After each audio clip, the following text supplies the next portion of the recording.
spring locks. Look, this is a spring lock. This is cool. Hey, this is a spring lock mask, and this is a spring lock suit.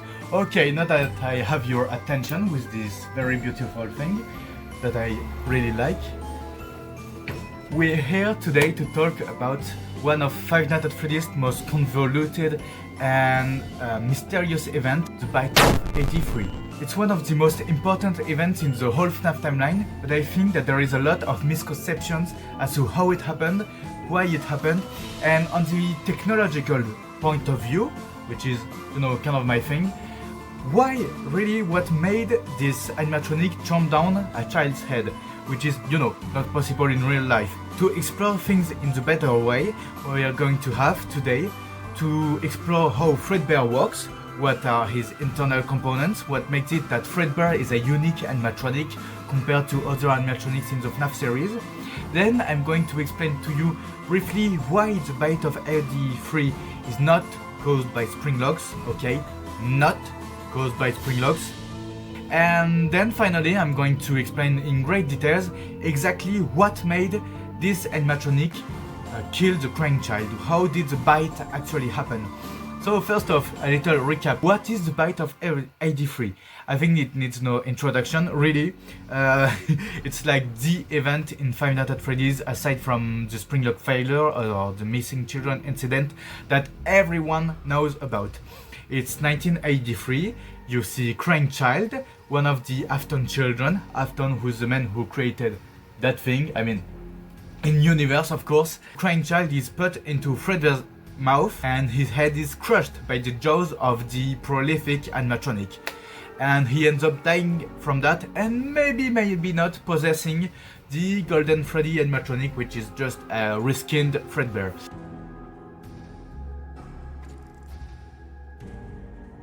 What makes Fredbear special? Fredbear is an animatronic springlock suit, the first one notably created by Henry Emily, the creator of most of the FNaF animatronics, apparently. Not anymore because they're Edwin Murray, but we'll talk about this in another video. I already did! You can check out my springlock suits from Secret of the Mimic Explained to know more about this. But anyway, Fredbear is the first animatronic created by Henry Emily. It features a springlock system. The springlock system works in two modes, the costume mode and the animatronic mode. In animatronic mode, the endoskeleton is just put on freely, you can see like this, it's fully operational, it's a robot. It can sing, perform, guitar, dance, whatever you want, it's a robot. In costume mode, you recoil the animatronic parts back so that there is enough space inside of the costume to wear it.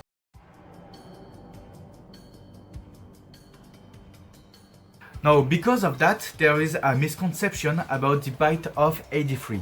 This misconception is people saying that the Bite of 83 happened because of a springlock failure. This is clearly not the case. I already talked about this in my springlocks explained video, but the Bite of 83 is not a springlock failure. Why? What we see in the Bite of 83 is an animatronic performing in animatronic mode. In costume mode, let's take this spring for example, of the springs are recoiled, they are compressed. But in animatronic mode, they are not compressed, they are just in their natural state, you know. So they cannot snap back. I think this is what people miss when they talk about the Bite of 83 and say, oh, this is a springlock failure. It cannot be, because there are no springlocks left to disengage. The springlock, the animatronic, is already in animatronic mode. It cannot snap the springlocks onto that poor child's head. And if it was in costume mode, then it wouldn't be performing on the stage. It would be limp, that like we see Golden Freddy be in most of his appearances.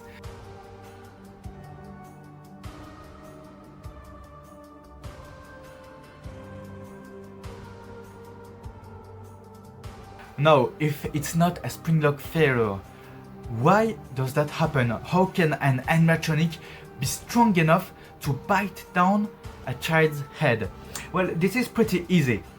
First off, we have to ask ourselves the question, how does this animatronic work? Some people are quick to say it's either pneumatics or hydraulics. Actuators of either of these types use air or liquid to push, you know, it compresses these two things, and the push you get from it creates motion.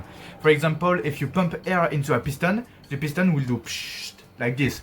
This is pneumatic motion, and the same thing with oil, with liquid, is hydraulic motion. However, we know this isn't the case. People say that it's Fredbear is hydraulic because his jaw has sort of pistons. We see like this, and at first we can say, oh yeah, it's hydraulics, and it seems to be the case until first off, Secret of the Mimic, which shows us the same kind of pistons on the sides of the prototype Fredbear's head, which, as we know from the Captain Springlock suit minigame, work with electricity. These are electrical actuators and not hydraulic pistons. For pneumatics, some people refer to that because actual animatronics from Chuck E. Cheese work with pneumatics. However, we have always known, ever since Five Nights at Freddy's 1, that the core 4 animatronics work with servomotors. So just be aware, the characters do tend to wander a bit. They're left in some kind of free roaming mode at night. Something about their servos locking up, they get turned off for too long. And we also know that because every time in the games and movies we hear them move, it's, you know, it's the whirring, it's the sort of bzzz or sound of an electrical motor. So the core 4 animatronics use servomotors, but does that mean that the springlocks use servomotors? Well, yes, it does. Because in Five Nights at Freddy's AR, the Springtrap model has a specific kind of wires on the side of his face. Red, brown and yellow. And this exact combination of colors is used in servomotors. Just look at this. This is a standard RC servomotor, the kind of servomotors I use of course in my animatronic, but also that is used in hobby, like miniature cards and stuff like that, and apparently in FNaF animatronics. So this tells us that Springlock animatronics do use servomotors. And that's the key to understanding the bite of 83. And it's simple really. How does a servomotor work? Well, first off, a motor is a mechanical component that converts energy. In this case, this converts electrical energy into kinetic energy, into motion. Okay? And what makes servomotors different from your stepper motor or other kinds of motor is how it functions. So when you have a motor, the more voltage you put into the motor, the faster he goes, you know.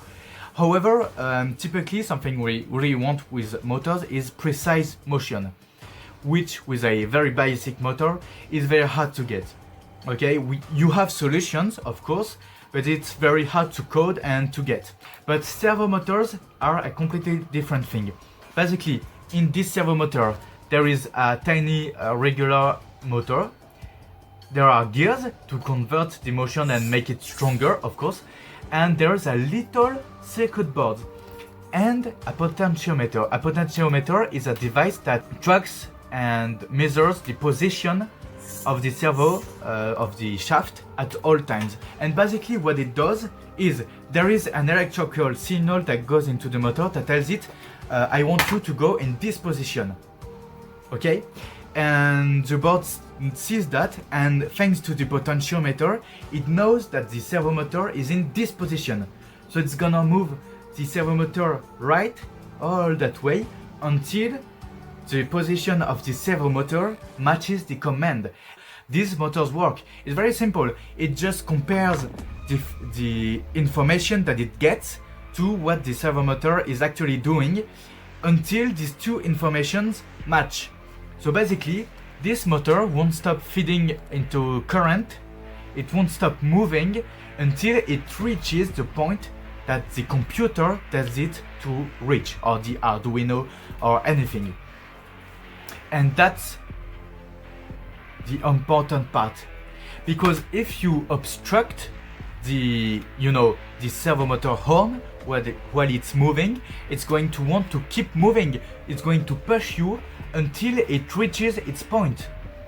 And for example, what would happen if the jaw of a golden bear animatronic using servomotors will be obstructed by the head of a 9-year-old boy?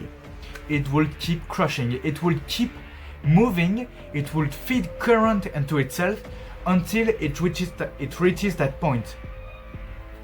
But you're maybe going to ask me, but Technopher, why doesn't it stop?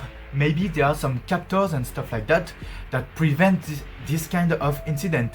Well, that's where... Okay, so let me explain. There are two types of robots, regular robots and cobots. Cobots, we're going to start by there, are robots with sensors. And these sensors are giving them information about the outside world. If, for example, there's a robot arm that is moving around and it encounters the head of someone, it's going to sense the extra energy and it's going to stop because it knows that there's someone there or something and there's an emergency stop. This minimizes incidents. Of course, there are still incidents. These robots are still very dangerous, but you can still work around them with safety equipment and measures, of course, and they can't really kill you, you know. But on the other hand, there's regular robots that you have to encase because they don't have sensors, they don't have the necessary sensory equipment to deal with the outside world. They don't know what's around them. Even if they have a camera in their eyes, for example, they can't know that there's something hitting them, that there's something in their way. And that's our animatronics. Even my animatronics don't have sensors because I don't have the budget for that, of course, and the skills, not yet. But Fredbear and even all of the animatronics in FNaF don't have captors, don't have sensors that tells them, yes, there's a child in my way. This is even noted in Tales from the Pizzaplex. I remember there's an excerpt from there's a part of one of the stories, the storyteller, where the glamrock animatronics are controlled by an AI that makes them kind of erratic. And the board chairman of Fazbear Entertainment remarks that even though these animatronics are full of captors, they're still unsafe to be around with, because this kind of robots, they can go from 0 to 100 real quick. They are extremely jerky and fast, and if you're on the way, then you're getting slapped or worse. I even get slapped by this dude a lot and it hurts, trust me. And that's what makes these animatronics so dangerous, and that's why when you put a toddler's head inside of a Fredbear animatronic, of course it doesn't know there's a toddler. All that it knows is that the motor wants to close the mouth no matter what's in its way, and that's what's tragic. Fredbear the animatronic is just a robot, it's just a combination of motors with a golden fur, and all it wants is to move when it's told to. And when there's a child in its mouth, he doesn't know better, so it just crunches and crunches and crunches until either the servomotors fail or it's the child's skull that fails. And we know from Five Nights at Freddy's that in this universe, animatronics are exceptionally strong. There is a Game Theory video about the subject, a very old one, where he remarks that the teeth of the animatronic were right on one of the weakest spot on the skull, and of course the bite victim is very young, so his skull is still malleable, which might explain why he gets so much brain damage. But at least for me, on the technological side, this is the reason for why the bite of 83 happened. It's just pure electronics. The servomotor didn't know that it had to stop, and so the jaws clamped down on the head of that poor toddler. That was the video for today. If you have remarks, questions or affirmations or even theories, put them into the comments. If you have compliments to give to Bonnie, he will be very happy to hear them, right? And that was Technopher. I'm out. I forgot to rewind the spring locks, so they're kind of in my way, you know, here. I don't know if you see them, but I can't really wear the suit actually. I tried to put on the mask, but I can't because the spring locks are kind of in my way. Thank you.